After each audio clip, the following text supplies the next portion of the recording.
It had been a while since I'd been on a date. I wasn't desperate, exactly, but I was getting tired of waiting for the right guy to magically appear in my life.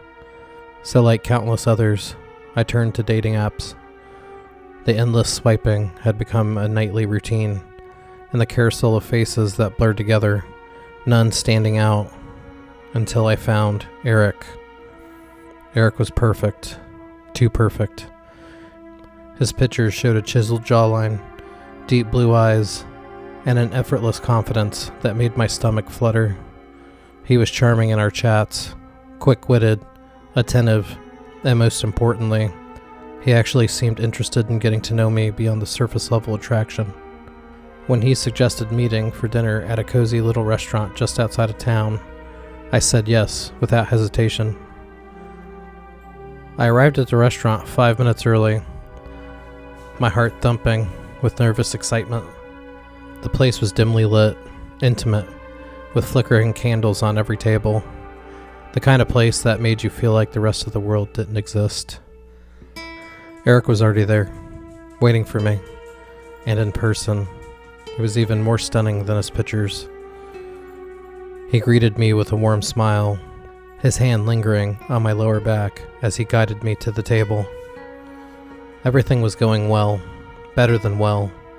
He was intelligent, funny, and knew exactly how to keep a conversation flowing. But as we talked, something started to feel off. Subtle things at first. He never blinked enough. His smile seemed too calculated, too perfect. And there was the way he kept steering the conversation towards personal details. Where I lived, what time I usually got home, if I lived alone.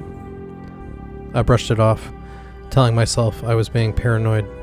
Maybe I'd even been watching too many true crime documentaries. I excused myself to go to the bathroom, and when I got back, our drinks were sitting on the table. We did a cheers, and I drank my drink. I noticed that he was barely sipping on his, though. Instead of drinking it, he was watching me sip mine with eerie intensity. A slow unease crept into my stomach. My hands felt clammy, and my head felt heavy. Too heavy. I set my glass down, suddenly aware of how fast my pulse was beating. I think I should get some air, I said, pushing back from the table. Eric's hand shot out, firm but gentle, grabbing my hand. "Are you okay?"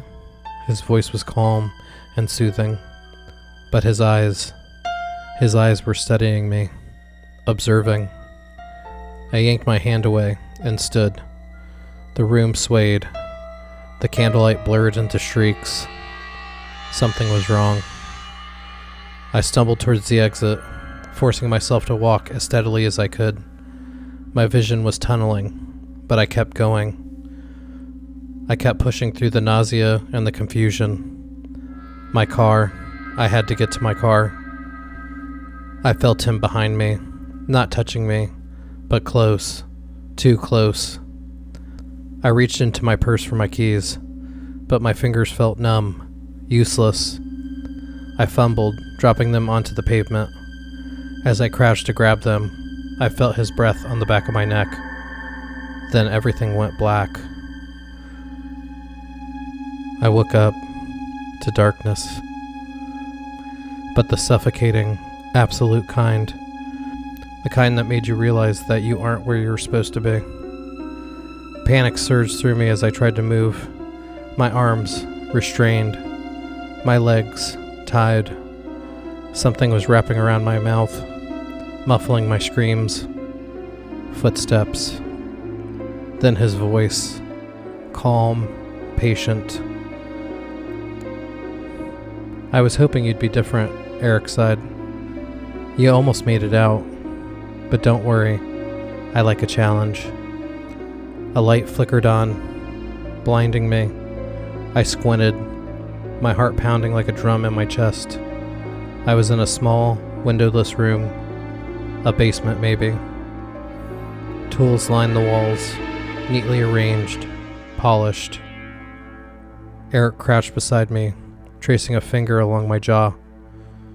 "I'm so glad you swiped right," I screamed, but the wall swallowed the sound whole.